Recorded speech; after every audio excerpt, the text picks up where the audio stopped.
And then also adding in all the weapon ranking individually, there's so much, different ways to unlock stuff now.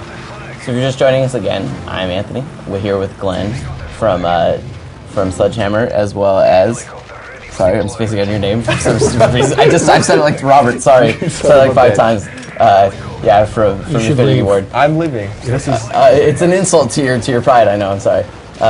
So we're here and we're seeing Team Defender, which is the map we're talking about, where there's one flag that you get to, that is a mobile flag that people basically have to hold to take up points. Yeah. Mike's doing pretty darn good here. Yeah. You also get additional points if you... Look at that. Are there additional points if you defend the flag carrier, or, kills obviously still matter and help your team out, but when you're holding the flag, your team earns double experience for kills, correct? Right, yeah, exactly. Well, you're getting double points. Right, so it's almost like... Not double XP, but not double XP, sorry, but yeah, double points for the kills. So it's almost like it can almost be like you could use the flag carrier to bait people into a specific kill zone. Exactly, yeah. The key here is what I would recommend day one when you're playing Team Defender. Don't worry about assault package, strike package, because you're going to be dying constantly in this game mode. Your kill-death ratio is going to go to shit here. This is for the objective mindset player. So use your strike package use your support strike package, because you're going to be dying a lot, and the support strike package doesn't reset on death. So it's going to allow you to grind up to those higher ones. The pro players, you're going to notice very early on, will always have the Recon Juggernaut in their support package, because if you can get 1 or 2 Recon Juggernauts in this game mode, defending the flag carrier, or preferably being the flag carrier, you're definitely going to dominate in this. Yeah, that's actually, you just called out something that I think is one of the cooler strike packages is everyone likes to yeah, right there is a great example of how effective the flag can become a killing field. Yeah. I think everyone tends to think of their strike packages and their kill streaks as just like being used for like straight up like kills. I'm using this for immediate gratification. And one of the coolest ones and most effective ones I've seen is actually when people call in a Juggernaut armor and all of a sudden just become a mobile bullet sponge for their team. Yeah. I've seen that totally turn things around. It's great in this mode if you're the flag holder, but if you're trying to get the flag, it's great for pushing the flag guy into your guys, because the Juggernaut will always show up on the minimap as like a diamond shape with a dot in it, so you'll know when a Juggernaut's coming for you, and the flag holder will always run from him. So if you can use your Juggernaut to push him into a kill zone, that's your best bet. Another Twitter question from Lazerez. He asked, how do you address designing a map for multiplayer or Spec Ops? Like, I guess, because obviously they share maps, so he's asking, I guess, how is it that they vary in their design, I guess, Right, well, I mean, the multiplayer one, these guys have a real feel for it, and there's a bunch of rules, of course, around the multiplayer.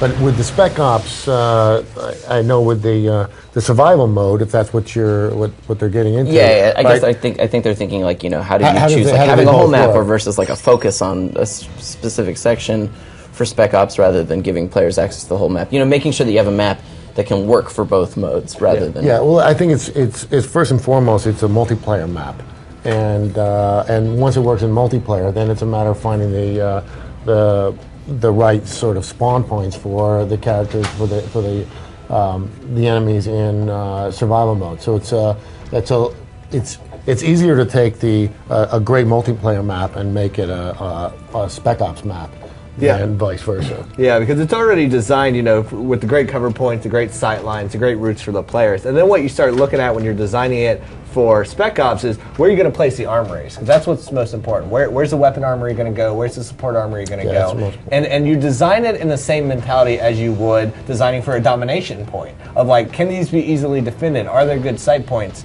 Because where Dom, you typically want things out in the open because you want it open to fire. With Spec Ops, you want it to be very easily defendable. Where can you set up kill boxes? You're thinking of things like where are you going to place sentry turrets, stuff like that. So it's a place with those armories that is really the staple of how you approach it for Spec Ops. So like every Call of Duty game, I know that the multiplayer maps are always based off of things you encounter in the single player. How do you guys go about like adapting like a single player, what starts out as kind of a single player level, and then changing it and making it work for multiplayer to make sure that one side is balanced, that the proper kill zones are there, but you're not like making something broken? Well, it's not.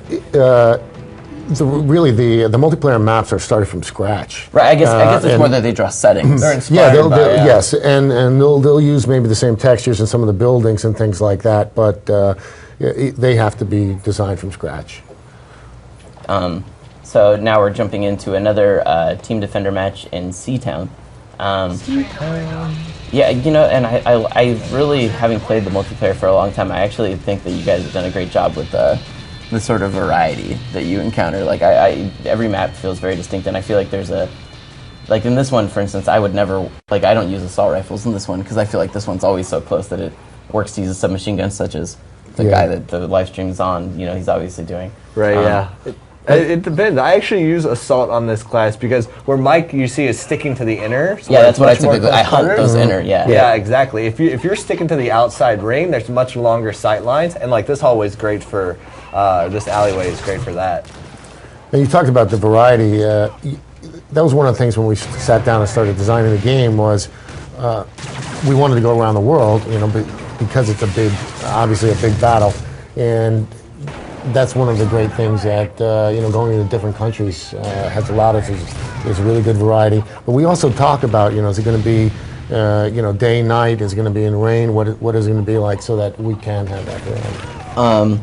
So, Twitter user Krusty Buffalo. Krusty Buffalo. Wow, that's a good one too. Give him something. Yeah, you know, we all agree we like you. We're giving you a copy. We're giving you a copy of the game, Krusty Buffalo. Platform of your choice, as long as you live in America. That's the thing, is everyone needs to realize that these prizes can only be mailed to the continental United States. Buffalo, I would think. Yeah, I'm hoping. Yeah. So, anyways, he asks, can you customize your character with face paint and different camos, as opposed to, you know, like, obviously there are weapon camos and that sort of thing, as far as character customization goes? No, we do not do like visual character customization. All of our customization in Modern Warfare 3, we focus on your gameplay pretty much, with the exception, of course, of weapon camos that you can unlock. Yeah, I kind of get that. It seems to me that the character designs and stuff are obviously done in such a way that if people could customize their character camo, all of a sudden there might be one level where that camo is totally broken. Like, all of a sudden they're able to hide way too well in a certain grass texture or something like that. Right. Well, you know, how we design our characters, especially in multiplayer, so much thought goes into that by our designers, because we're looking at things